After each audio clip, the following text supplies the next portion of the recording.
Assalamualaikum warahmatullahi wabarakatuh.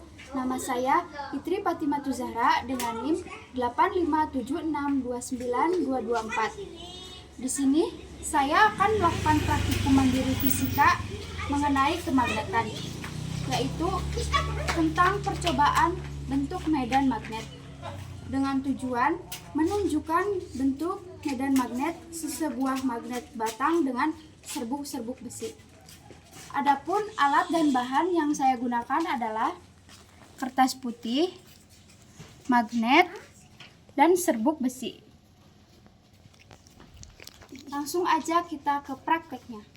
Pertama, saya akan meletakkan magnet batang dengan posisi kutub selatan kiri dan kutub utara di sebelah kanan. Saya letakkan di atas meja dengan posisi horizontal. Kemudian saya akan tutup dengan kertas di atasnya. Setelah itu saya taburkan serbuk besi secara berlahan.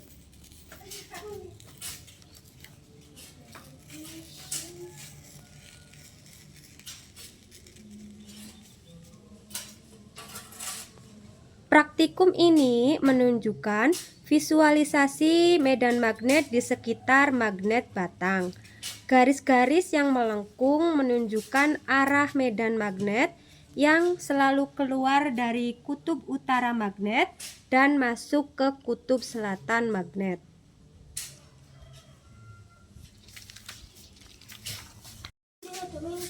Percobaan yang kedua, saya akan letakkan magnet batang kutub selatan di sebelah kanan dan kutub utara di sebelah kiri. Lakukan langkah-langkah yang sama seperti percobaan pertama.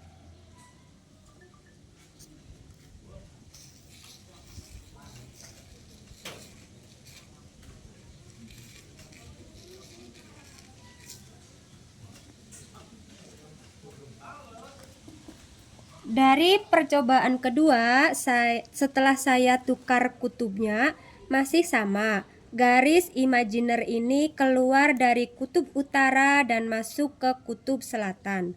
Kerapatan garis medan magnet menunjukkan kekuatan medan magnet. Semakin rapat garis-garisnya, semakin kuat medan magnetnya. Untuk percobaan yang ketiga, saya akan ubah lagi arah kutubnya. Kutub utara di atas dan kutub selatan di bawah dengan posisi magnet secara vertikal. Lakukan langkah-langkah seperti percobaan awal. Letakkan kertas di atas magnet. Taburkan serbuk besi secara berlahan.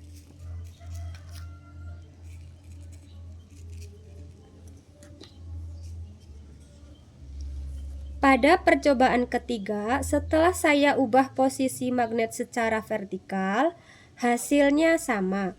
Garis-garis yang terbentuk melengkung keluar dari kutub utara dan masuk ke kutub selatan, di mana garis-garis ini tidak pernah berpotongan. Untuk percobaan yang keempat, saya akan menggunakan dua magnet batang. Sebelah kanan adalah kutub selatan dan sebelah kiri adalah kutub utara. Letakkan kertas di atas magnet, taburi serbuk besi secara berlahan.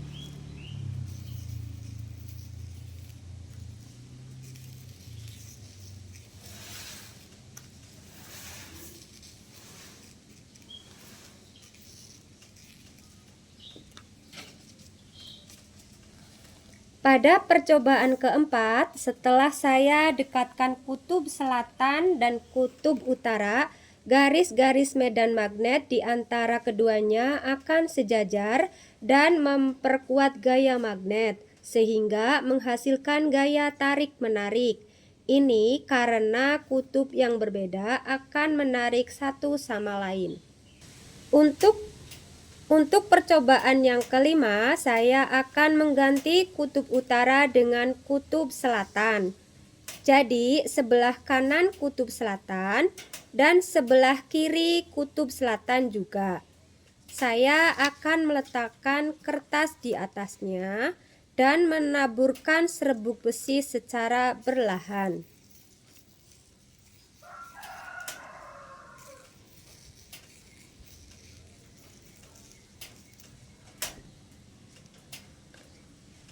Pada percobaan kelima, saya dekatkan kutub yang sejenis, yaitu kutub selatan dengan kutub selatan, dan medan magnet yang terbentuk adalah saling menolak. Untuk percobaan yang keenam, saya akan mengganti kutub selatan dengan kutub utara. Kanan dan kiri adalah kutub utara. Setelah itu, saya letakkan kertas di atasnya dan taburkan serbuk besi secara perlahan.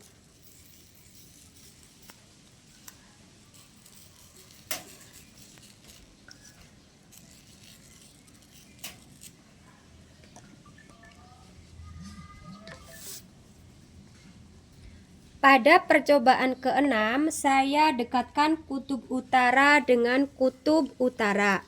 Seperti pada percobaan kelima, karena kutubnya sama, maka terjadi tolak-menolak antara kedua kutub. Kesimpulannya adalah medan magnet paling kuat adalah di sekitar kutub magnet, ditunjukkan oleh rapatnya garis yang dibentuk serbuk besi. Kutub magnet yang tidak sejenis akan saling tarik-menarik, sedangkan kutub magnet yang sejenis akan tolak-menolak. Sekian praktikum saya. Wassalamualaikum warahmatullahi wabarakatuh. Waalaikumsalam warahmatullahi wabarakatuh. Saya Fitri Fatimatu Zahra dengan NIM 857629224 akan melakukan praktikum percobaan mengamati sifat-sifat magnet dengan tujuan untuk menjelaskan sifat-sifat magnet. Adapun alat dan bahan yaitu 2 batang magnet, statis, benang secukupnya, dan benda-benda yang dapat ditarik magnet seperti besi, aluminium, kaca, dan seng. N yang berarti utara dan S berarti selatan. Kemudian ikatlah benang pada statis dan gantungkan salah satu magnet batang. Langkah pertama, dekatkan kutub selatan magnet. Kedua, dipegang ke kutub selatan magnet yang digantung secara perlahan-lahan. Terlihat bahwa magnet batang yang digantung pada statis menjauhi magnet yang dipegang dan menimbulkan interaksi tolak-menolak sehingga magnet yang digantung pada statis berputar-putar karena menghindari magnet yang dipegang. Selanjutnya, ketika mendekatkan kutub utara magnet yang dipegang pada kutub selatan magnet yang digantung, maka kutub selatan magnet yang digantung akan mendekati kutub utara magnet yang dipegang dan menimbulkan interaksi saling tarik-menarik. Kemudian, ketika mendekatkan kutub selatan magnet yang dipegang pada kutub utara magnet yang digantung, maka kutub utara magnet yang digantung mendekati kutub selatan magnet yang dipegang dan menimbulkan interaksi saling tarik-menarik. Dan pada percobaan yang terakhir, kutub utara magnet yang dipegang didekatkan pada kutub utara magnet batang yang digantung pada statis. Maka interaksi yang terjadi adalah magnet batang digantung akan menjauhi magnet yang dipegang atau interaksi tolak-menolak sehingga magnet yang digantung pada statis akan berputar-putar karena menghindari magnet yang dipegang. Kesimpulannya adalah sebuah magnet selalu mempunyai kutub utara dan kutub selatan. Kutub-kutub magnet yang sejenis, utara dan utara, selatan dan selatan, jika didekatkan akan saling tolak-menolak. Sedangkan kutub-kutub yang berbeda, yaitu utara dan selatan, selatan dan utara, akan saling tarik-menarik. Magnet dapat menarik benda-benda tertentu seperti paku, besi, dan seng, sedangkan kaca tidak dapat ditarik oleh magnet. Benda yang dapat ditarik oleh magnet disebut dengan benda magnetik, dan benda yang tidak dapat ditarik oleh magnet disebut dengan benda non-magnetik. Sekian praktikum saya. Wassalamualaikum warahmatullahi wabarakatuh.